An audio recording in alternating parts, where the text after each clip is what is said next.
It's Wednesday, October 29th, 2025, and this is Chapter 7 of A Happy Life by Seneca the Younger.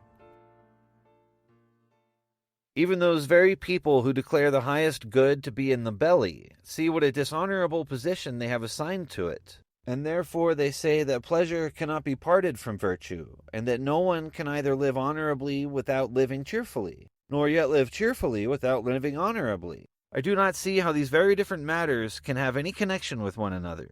What is there, I pray you, to prevent virtue existing apart from pleasure? Of course, the reason is that all good things derive their origin from virtue, and therefore even those things which you cherish and seek for come originally from its roots.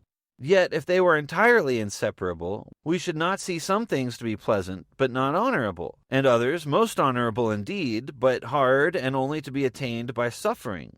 Add to this that pleasure visits the basest lives, and virtue cannot coexist with an evil life. Yet some unhappy people are not without pleasure. Nay, it is owing to pleasure itself that they are unhappy, and this could not take place if pleasure had any connection with virtue, whereas virtue is often done without pleasure and never stands in need of it.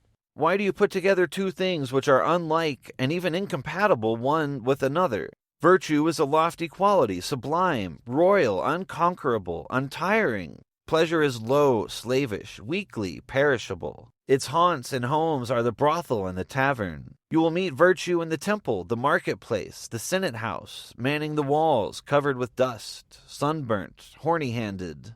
You will find pleasure skulking out of sight, seeking for shady nooks at the public baths, hot chambers, and places which dread the visits of the idle, soft, effeminate, reeking of wine and perfumes, pale or perhaps painted and made up with cosmetics. The highest good is immortal. It knows no ending, and does not admit of either satiety or regret, for a right-thinking mind never alters or becomes hateful to itself. Nor do the best things ever undergo any change. But pleasure dies at the very moment when it charms us most.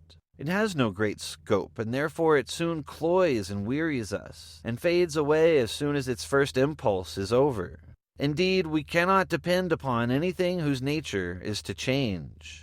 Consequently, it is not even possible that there should be any solid substance in that which comes and goes so swiftly, and which perishes by the very exercise of its own functions.